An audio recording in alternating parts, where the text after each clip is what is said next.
Bon matin. Bon matin. On est bien sur le bord de l'étang, hein? À 6 h du matin, il fait du bien. Donc, on a vu le début de la saison.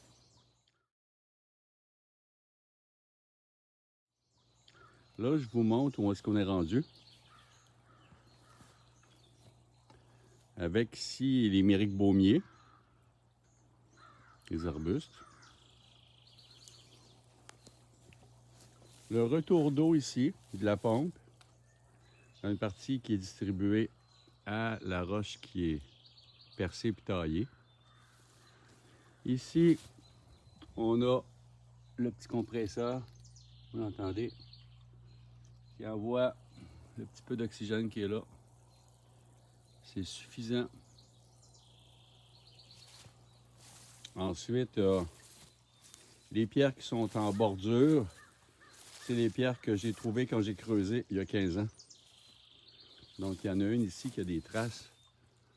On ne sait pas si c'est d'arpentage ou plus ancien que ça, mais il y a plusieurs traces ici. Il y avait un fragment d'une plus grosse roche, mais j'ai seulement pu réussir à prendre la plus petite.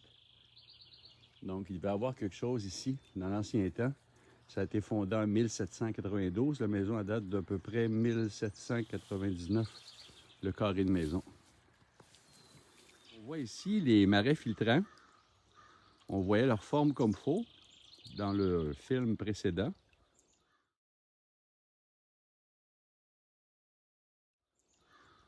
Puis vous voyez comment ça a poussé, comment ça a retiré de phosphore et d'azote. Il y a du carex au travers, il y a un peu de menthe aquatique.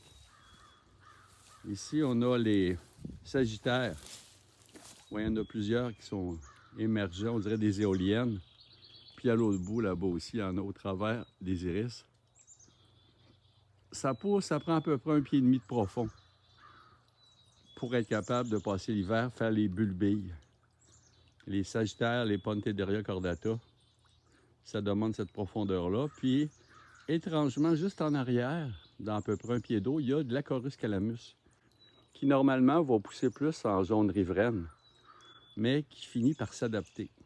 Quand il a besoin de nourriture, il va quitter un peu la zone riveraine, parce qu'il y a beaucoup de nourriture, il y a beaucoup de sédiments ici, comme j'en ai déjà parlé.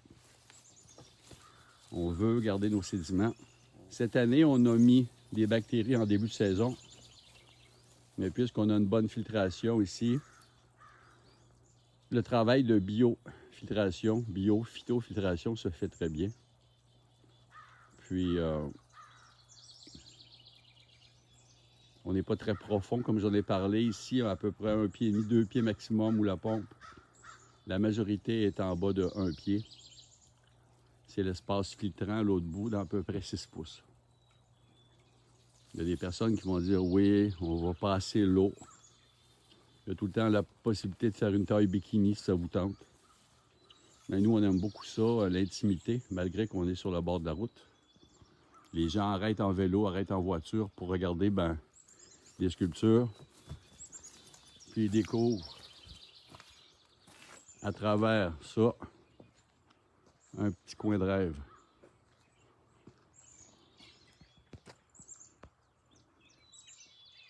Si vous arrivez de Georgeville, vous allez voir cette entrée ici, ou de Magog. C'est l'entrée pour se rendre à notre pépinière.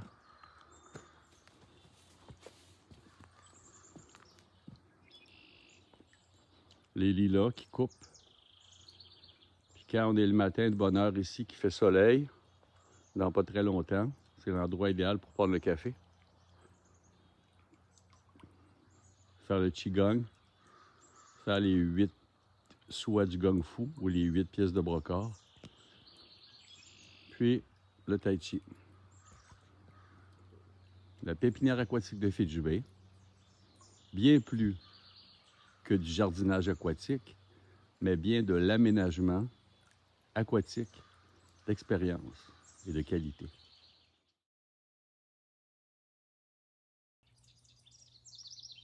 Pas besoin que ce soit gros pour avoir du plaisir. Pourvu que ce soit, le mot contrôlé, je l'aime pas, mais le mot éco-géré, éco-contrôlé. Ben, ça fait un endroit merveilleux. On a des grenouilles. À l'occasion, quand je prends des petites perches blanches sur le lac Memphremagog qui sont trop petites pour les manger à la fin de la pêche, mais qui sont très vivantes, ben, on a de la glace dans le vivoire. Donc j'en mets là, puis j'en mets une coupe. Puis on les voit durant l'été, ils sont là. Puis à un moment donné, il y a un grand héron qui vient. Puis ce matin-là, ben, ils disparaissent. Ils ont vécu ici. Ils ont été bien. Puis le grand héron est content. Puis moi, ben, je suis content de le voir. La pépinière aquatique de Fidji Bay, on n'est pas un centre jardin, mais on est là pour vous servir. On vend en ligne des plantes, puis on offre des services de consultation pour améliorer votre espace aquatique, de conception, de gestion, de réalisation. En fin de compte, on offre tout ce que vous avez besoin, ainsi que les produits et les matériaux. Ici, c'est le rideau Iris versicolore, Acorus calamus, menthe aquatique, nymphéa d'eau peu profonde, trèfle d'eau Manianthès trifoliata, Iris versicolore, symbole du Québec, avec du carex, puis un petit mérique baumier, une repousse qu'on a fait ici. Récupération de l'eau un peu partout où c'est possible. Ici, Typha minima, un plant de 5 ans qu'on a acclimaté. On le sépare, on en fait 4 comme ça, dans des pots qui sont préparés, qui ont une expansion. Ici, on a le céleri d'eau qu'on peut manger, qui est excellent pour la filtration. Encore des iris versicolores qui sont préparés pour partir. On a passé le weed eater, mais ça fait de la nourriture. On ne met pas d'engrais dans nos bassins, donc ça les nourrit, les plantes, le phosphore et l'azote. Ici, on a des petites repousses. On fait des tests sur les Typha minima. Hein, Bess, qu'est-ce que tu en penses? On récupère encore l'eau ici. Il y a beaucoup de pollen dans ce temps-ci. Puis il y a des petits œufs. Je ne les toucherai pas, là, c'est fragile. De rainette. C'est un module de filtration qui n'est pas opérationnel présentement, mais qui fonctionne très bien pour nos besoins. On a une partie de nos installations. Ici, on a un marin filtrant flottant, un bio-phytofiltre. Ici, on a les jacinthes d'eau géantes qui commencent à grossir. On peut voir que leur système racinaire est pas mal intéressant. Ça va venir 5-6 fois plus haut. Puis, ils commencent à faire des bébés. Des bébés, je vais vous en montrer.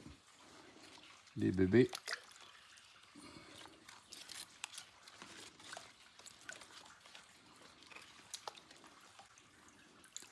Oui, cette plante-là ici, cette petite pousse-là, ça va faire un nouveau plant. Donc, quand il est plus grand, on peut le séparer. Ou bien on les laisse ensemble. C'est excellent pour la filtration. Ici, un marais filtrant. Du céleri d'eau que je rabats pour qu'il puisse capter de nouveau. Puis le lysimachia que j'ai mis dessus. Le marais se retrouve recouvert, on ne le voit plus à un moment donné. C'est vraiment agréable de travailler avec les bactéries, les plantes aquatiques, un petit peu d'entretien. La journée va commencer bientôt. Tout est préparé. On a déjeuné, un contrat de plantation, de plantes à les déplanter puis mettre en poche. Il y a toujours la rencontre des chattes le matin. Qui va gérer l'espace pour la journée?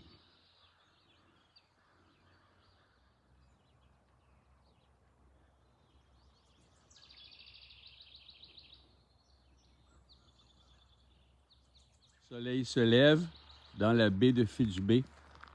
Soudainement, tout devient lumineux. Tout devient merveilleux. Ça s'éclaircit. Puis la journée recommence. Au plaisir de vous rencontrer. Au privilège de collaborer avec vous.